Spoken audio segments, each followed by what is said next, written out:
I lived in the United States for 22 years. 22 years working, paying taxes, raising 3 American children. And they threw me out like I was a criminal. Let me tell you what it's like to lose everything you built in a single day. My name is Miguel Angel Koitsunun. I'm 61 years old. I was born in San Juan Comalapa, Chimaltenango, Guatemala. But let me start at the beginning because you need to understand how I got there. It was 1991. I was 27 years old. I worked in the milpa, a cornfield, making 10 quetzales a day, less than $2. My wife Maria Lucrecia was 4 months pregnant with our second son. We already had Diego, 3 years old. There was no way to feed the family. The Civil War had ended, but the poverty continued. My mother, a widow, took care of my 3 younger siblings. We lived in a 2-room adobe house that my grandmother built. One day a letter came from my cousin Tomas. He had gone to the United States 2 years before. He lived in Providence, Rhode Island. He said there was work, that they paid in dollars, that you could send money home. I talked to Maria. Her belly was already growing. Diego hugged me every night. But we didn't have enough food. Do you know what it's like to see your child hungry and not be able to do anything? We decided. I would go. Come back in 2 years with money to build a new house. That was the plan.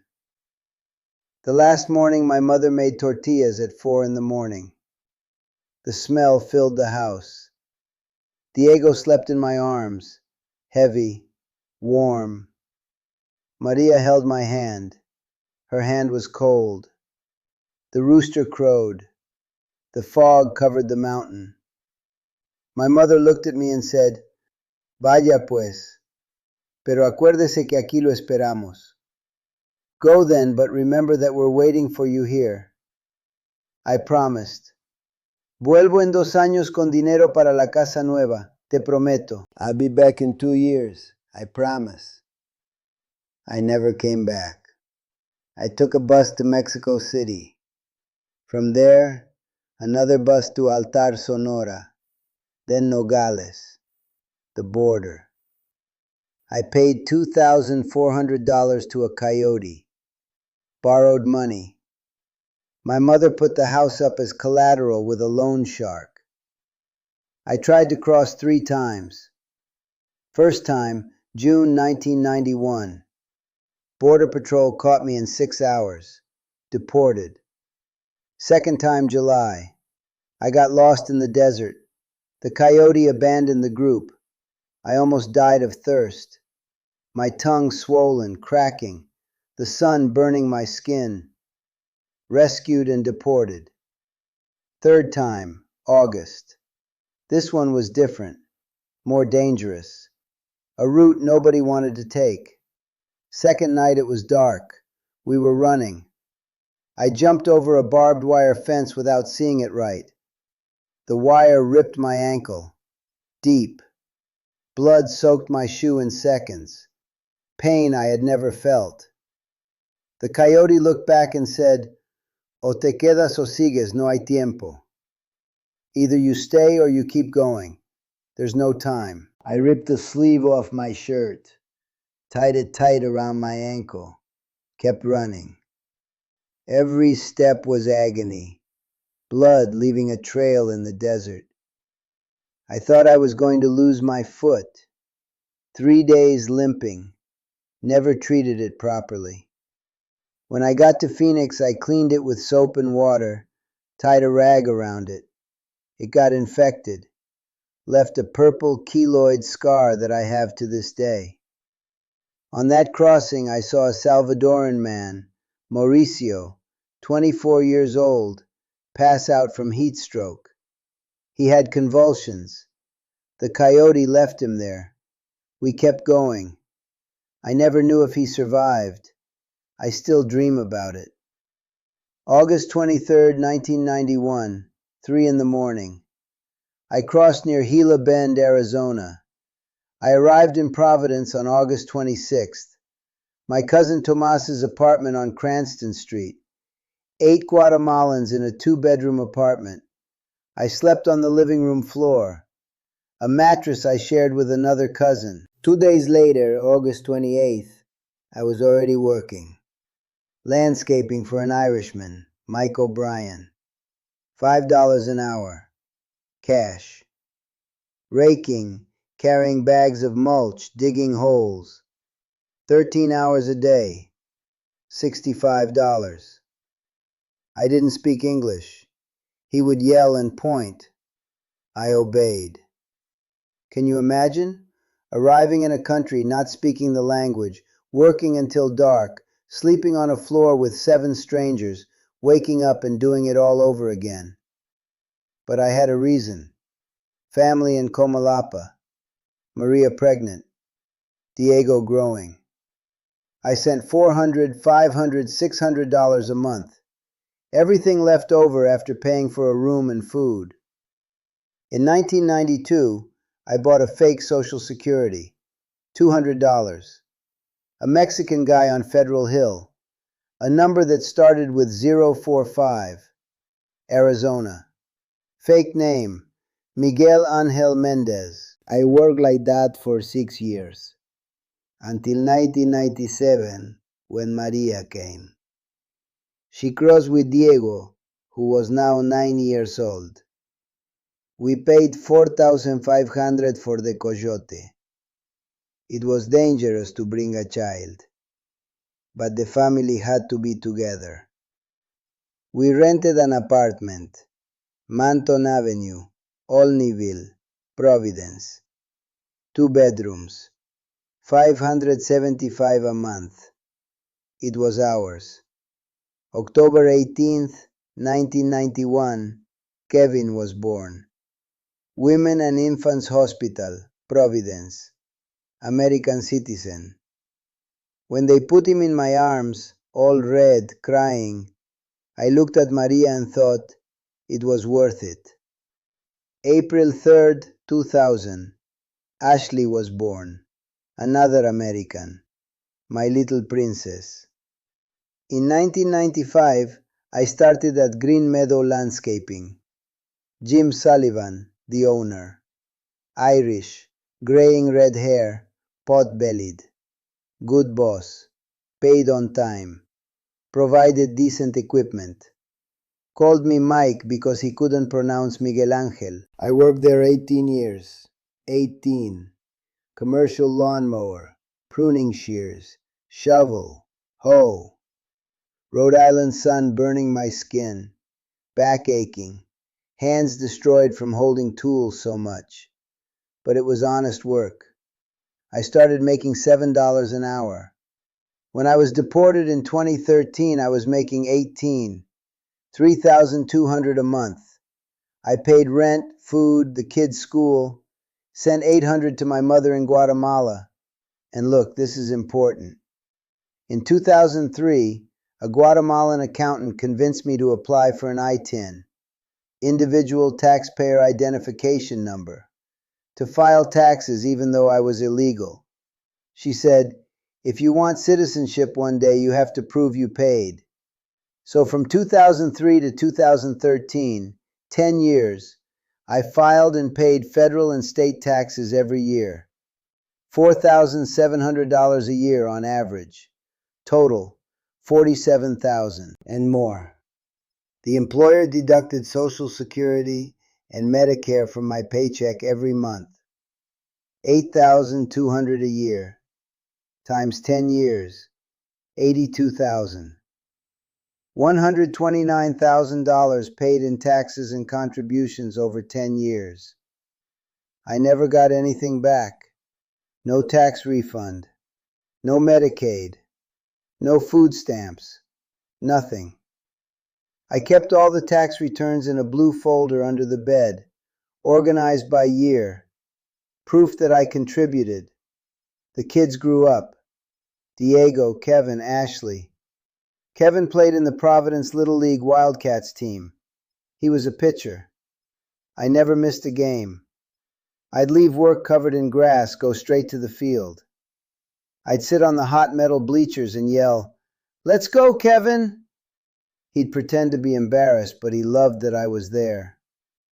Last game I saw, July 15th, 2012. Kevin was 20 years old. Alumni benefit game.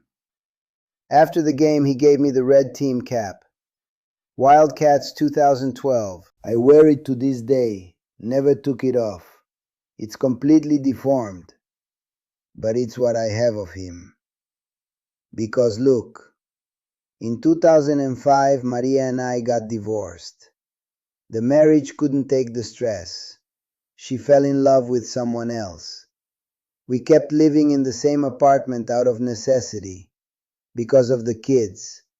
It was weird, but it worked. In 2011, she married an American, John McCarthy, a mechanic from Cranston. She got her green card through him. She moved out of the apartment.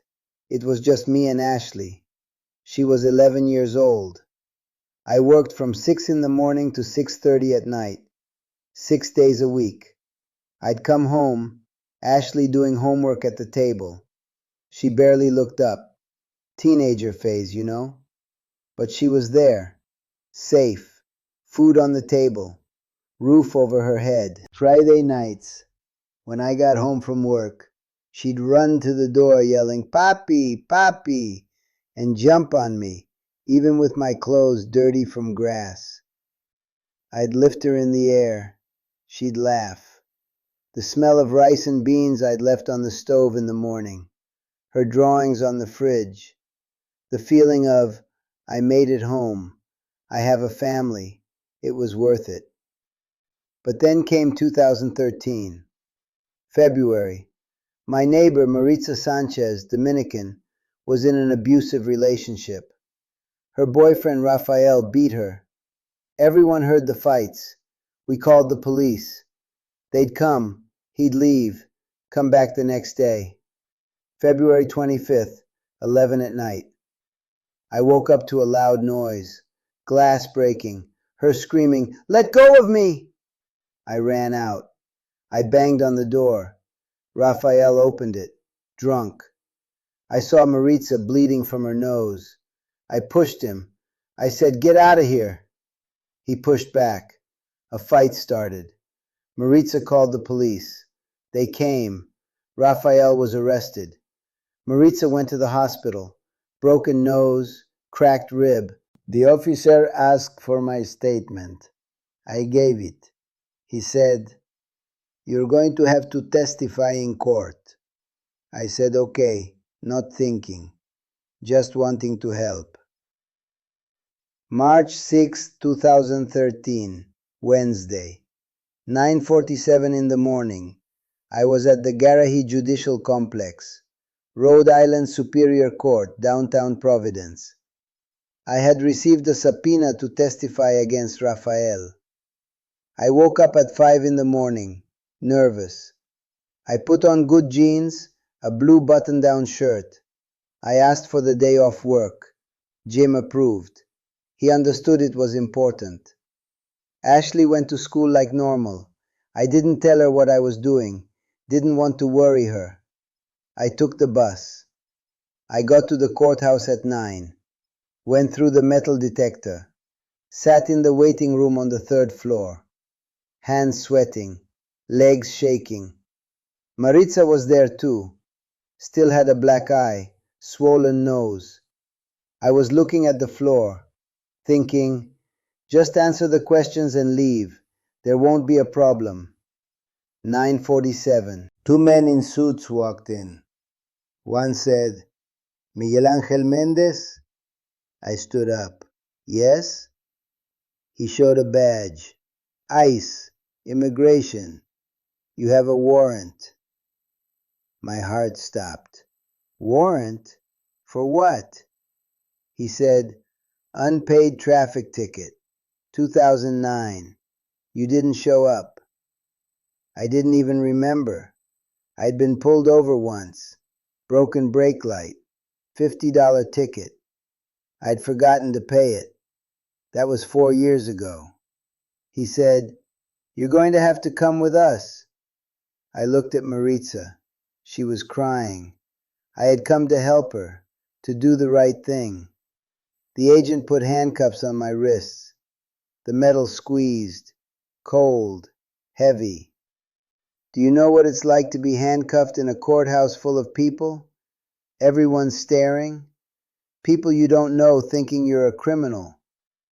Maritza screamed, "No, he helped me. He didn't do anything." The agent ignored her. They took me outside, through the hallway, people moving away, like I was dangerous. Outside there was a white van, ICE written on the side. They put me inside. On the way I looked out the window, streets of Providence going by. City where I lived 22 years, worked, paid taxes, raised my kids. I thought, it's all over.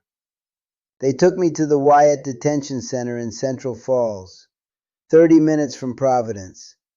Private prison the government uses for immigrants. They put me in a cell. 8 men, 2 metal bunk beds, toilet in the corner with no door, smell of sweaty bodies and cheap disinfectant. I stayed there 14 days. I tried to fight. A lawyer came, public defender, young, tired. He said, "You have American children?" I said, "Yes. 3. Kevin, 21, Ashley, 12, Diego, 24. He said, "That helps, but you entered illegally. You have a fake Social Security, and this warrant." Hearing in immigration court. The judge looked at my case, heard my lawyer, heard the prosecutor. The prosecutor said, "He violated the law, used a fake document. He has to be deported." My lawyer said, "He has 3 American citizen children. He paid $129,000 in taxes. He worked honestly for 22 years. Jim Sullivan, my boss, testified. He said, "Mike is the best worker I've ever had, more reliable than any American." Father Joseph da Silva from the church wrote a letter, said I was a good man, helped the community. Chino, my best friend, testified, said I was like a brother. But the judge said, "I understand, but the law is clear. Deportation." March 20th, 2013. Before they took me, they let me see my family. Small room in the detention center. Table in the middle. Plastic chairs. Glass separating us. Maria came in with the kids. Ashley was 12 years old. Kevin, 21. Diego didn't come. He'd already been deported in 2009. He was in Guatemala, angry at me. Ashley ran to the glass, put her hands up, crying, "Papi, no!" I put my hands on the other side, the cold glass between us. Do you know what it's like not to be able to touch your daughter? To see her crying and not be able to hug her? Kevin was behind her, red eyes, trying to be strong. He said, "Dad, we'll fix this. We'll get you back." I said, "Take care of Ashley. Promise me." He nodded yes. Ashley screamed, "I don't want you to go. Please." The guard said, "Time's up." Last image. Ashley being dragged away by her mother. Little hands still reaching for me. Face red, wet. Kevin looking back. Trying to be a man, but he was a boy losing his father. They took me to the airport. Flight to Guatemala City. Handcuffed. 2 ICE agents with me. I landed in Guatemala on March 21st, 2013. I had left in 1991, 22 years before. I was 27 years old. I came back at 49. I didn't recognize anything anymore. The Guatemala I knew didn't exist anymore. I took a bus to Comalapa. I got to my mother's house, but she had died 2 years before, December 2011. I was in the United States. I couldn't come to the funeral. My sister called crying. I was at work. I fell to my knees. Biggest regret of my life. I promised to come back in 2 years. I stayed 22. She died waiting. My brother Tomás let me stay in the house that was our mother's. The same adobe house. Old, cracked, cold. I tried to work. Landscaping here too. But I made $100 a month. There I made $3,000. It's been 11 years since I was deported. Diego cut off contact. He blames me. Says I abandoned the family. That I didn't fix my papers. He doesn't answer my calls. Blocked me on Facebook. He has 2 children, Christian and Fernanda, my grandchildren. I've never met them. Kevin talks to me, but not much. Once every 2 months. 5-minute conversations. He got married, has 2 kids. Jaden, 5 years old. Mia, 2. My American grandchildren. I've never seen them, only in Facebook photos. Kevin doesn't want his kids to know about me. He's ashamed of having a deported father, of having an illegal father, so he avoids it. Last video call was last December, Christmas, 8 minutes. Him saying everything's fine but looking to the side, uncomfortable. I wear the cap he gave me, Wildcats 2012, all the time. Deformed, dirty, faded, but it's what I have of him. Ashley is the only one who still loves me. She's 24 now, a nurse in Boston, the pride of my life. We talk once a month. She sends money sometimes, $200, $300. I never ask. She insists. But I feel her pulling away too. She has a boyfriend now, Marcus. She doesn't talk about me much to him. She's ashamed. She wants to visit me. She says she does, but she doesn't come.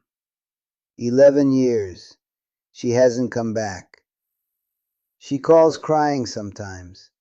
Papi, I'm sorry I don't call more. I say, it's okay, mija. I understand. But my heart breaks. I spent 22 years working in the United States. 22 years away from my mother. She died. I couldn't see her. My children grew up. I didn't see it.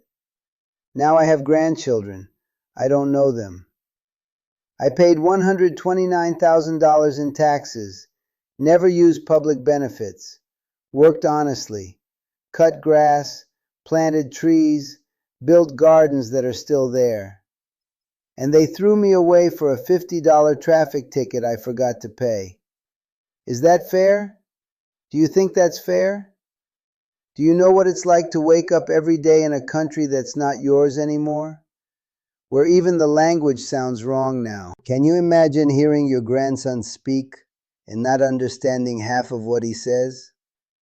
Needing your daughter to translate between you? I'm 61 years old. I live alone in my mother's old house in Comalapa. I do odd jobs. I make $100 a month. I wake up for no reason. I eat lunch alone. I eat dinner alone watching the news. In the United States, I woke up at 5 in the morning. I had a routine. I had purpose. I picked up Ashley from school. Family dinners.